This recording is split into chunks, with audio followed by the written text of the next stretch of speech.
Welcome back to the channel at Break from Fear with Teri Pickens, where I try to enlighten you that there is a problem in our world and it begins with our children. It's a download that I am referring to, and I'm continuing the series on autism. But today I'm going to take a look, I'm going to help you to look at symptoms of autism in that autism wheel, that children who are not diagnosed with autism still have those symptoms, and lots of adults have them too. So you try to figure. The debate continues as to why autism is there, why children are getting it, and the feeling is still that it's Tylenol and or vaccines. But as I have said in the videos, you could get rid of all the Tylenol, all the vaccines, you will still have the symptoms or a diagnosis of autism. So what I am trying to do is go back to 20 years ago when I had a download. And that download simply says we as humans, the only species, are not protecting our young children from their fears. Now, why is it important to protect children from their fears? Well, children are in a primal mode. There's a period of time that they're in their animal instinct or primal. And at a later date, they get reasoning. But while they're in the primal, they're like any other animal. Everything that frightens them, it is real to them. So as adults, when we have children or we care for children and we do not protect them from these fears, what happens is within the system of the sympathetic system, the nervous system has the two parts, the sympathetic and the parasympathetic.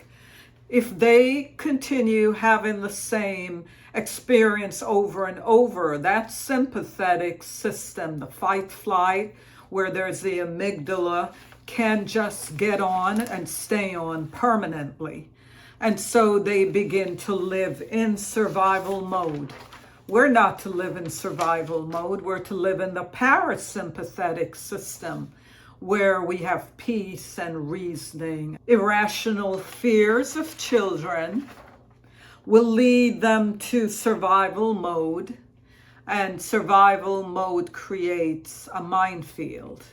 I'll go more in depth with that, but today I wanted to look at some of the symptoms of autism and to let you know that these are symptoms outside of autism and ask anyone to explain them. You know, the Reverend Tutu said, the late Reverend Tutu in a quote said, "There comes a time when we have to stop pulling people out of the river and we need to go upstream and find out in the first place, why are they falling into the river?" This channel attempts to do that. I had a download 20 years ago, and this information came to me, and as you know, all the glory goes to God. When He gives you an assignment, there's no quitting. So I'm going to be doing this until I am raptured, whatever that means. So today I wanted to just go back to autism again and say that when children are primal and they're exposed to fear, and I can give you a couple examples. If any of you, if you have not seen the Bruce Springsteen movie, please go out and see it. That this movie was recently released. And in the movie, the point where the little boy was sitting in his bed because the father was an alcoholic. So he sits and waits for the tone or the steps of his father coming home. That's a moment of irrational fears, where irrational fears take over. Then once the father comes in, the parents are fighting. That's frightening to the little child also, because he's not sure what the outcome is going to be. Will mom get hurt? Will dad get hurt? So there's another moment that irrational fear that creates the possibility of going into survival mode. The other scene that was really critical in this movie is when the father, for lack of friends or he's isolated as if he's autistic, takes this child out of school, this little boy who's no older than 7, takes him out of school and take him to the movies. Nothing wrong with that, looking at it from an ordinary point of view. But in this case, it's an R-rated movie, or it's probably PG-13.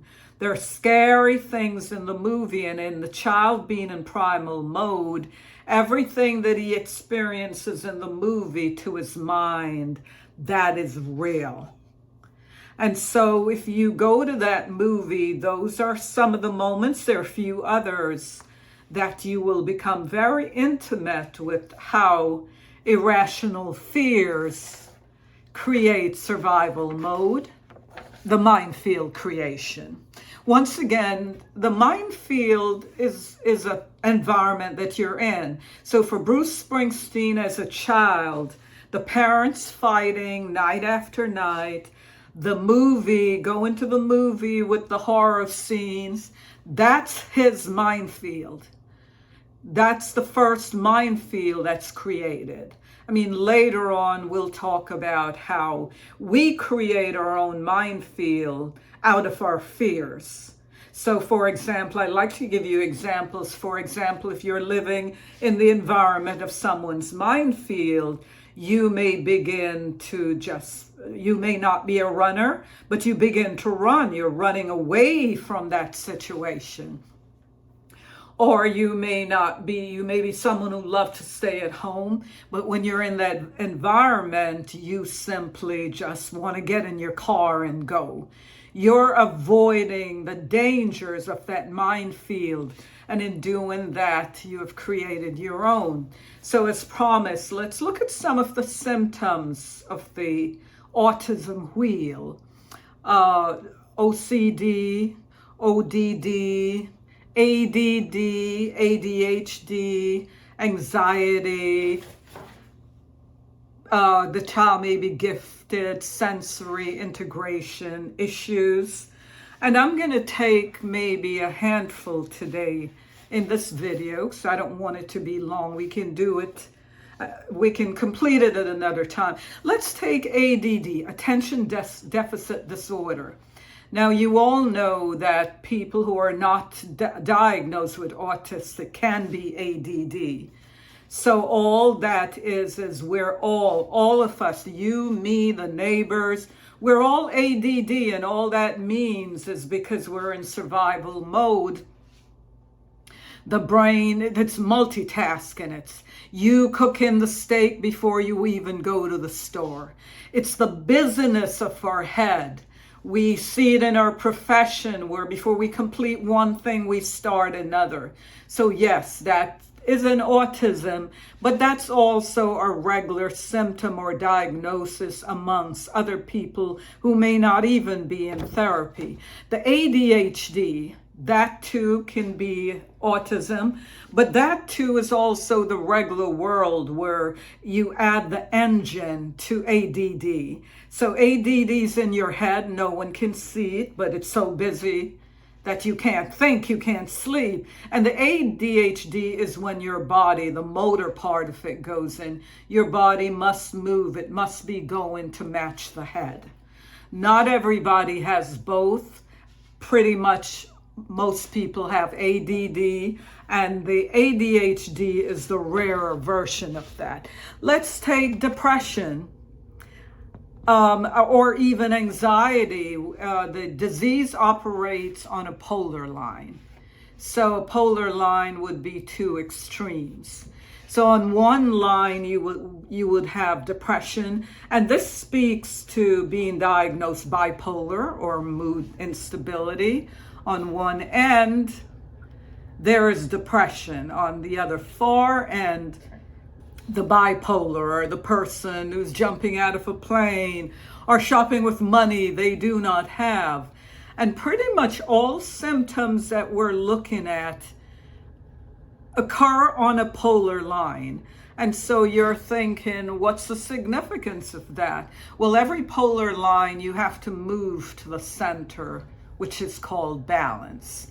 So you move from depression, you move from the over happy bipolar, what we call bipolar is just really being happy.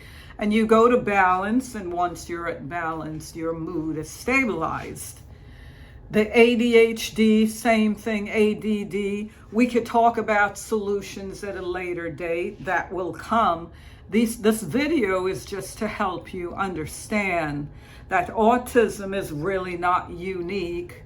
It's when there are developmental issues with children that they're more autistic. But pretty much every child in school has issues that has to do with being hyperactive or ADD, and the danger, as always, with this disease is you can't see what you can't see, you can't believe. So in giving these diagnoses, we're talking about the symptoms of survival mode at the same time. It's all of those: ADD, ADHD, anxiety, depression, developmental disorders, and it goes on and on. Dyslexia as you get older, it's dementia, it's anorexia, it's all of that. And the reason for the elderly is if you think of living in survival mode for 60 or 70 years, you don't have to be a scientist to understand what would happen to your mind if you lived in survival mode for 60 or 70 years. That's where the dementia, Alzheimer's, that's where that comes from. That's the outpouring of that.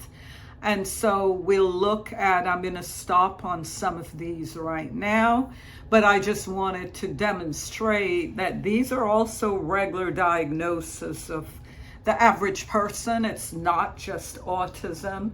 And once again, I am going to reiterate that if you remove all the Tylenol and you take all the vaccine away, you will still have what our society labels autism. So the next time we'll look at how the other symptoms in the autism wheel applies to the average person, and how just living in survival mode creates the school shooting, the mall shooting. People have no compassion. The reason for that is survival mode is solo. It's really about me, myself, and I can't, in that moment of surviving. Remember, it's about my mind thinks that I'm about to expire and I need to survive. In that moment, I can't think of other people. I can't think of other things.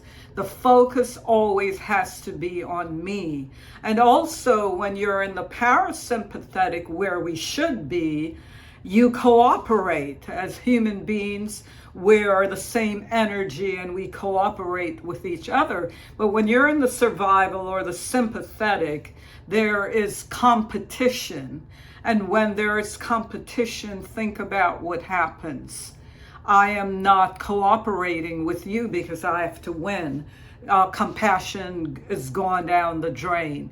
The other big feature or symptom of survival mode, whether it's autism or just your regular mental health issue, is that trust is turned off. So you can't be in survival and trust anyone. So we see that when we hear things, you're going to hear this video and your first instinct will be, oh, it can't be, this can't be. You won't trust, you won't believe. So survival mode shuts off our belief system. I am going to stop the video here and we will continue looking at the symptoms of survival mode, looking carefully at how irrational versus rational fears develop. looking how we need to protect children, because it starts with the child and their primal. If that's not there, then it won't get to adulthood. So your job, what I'm asking you to do, is to care for your child, your neighbor's child. If you don't have children and you're going to in the future, whatever your situation, be it your neighbor, be it a family, be it a friend, it is really critical as human beings that we guard children like the animals do. I mean, take a look at the animals in the spring when there's pregnancy, how they guide and guard the babies. You have to do that, because for a child to go in the primal state, to go in survival mode, it's a lifetime of anxiety, a whole lot of misery, and all the symptoms we're talking about. Let's stop for today. Don't forget to like.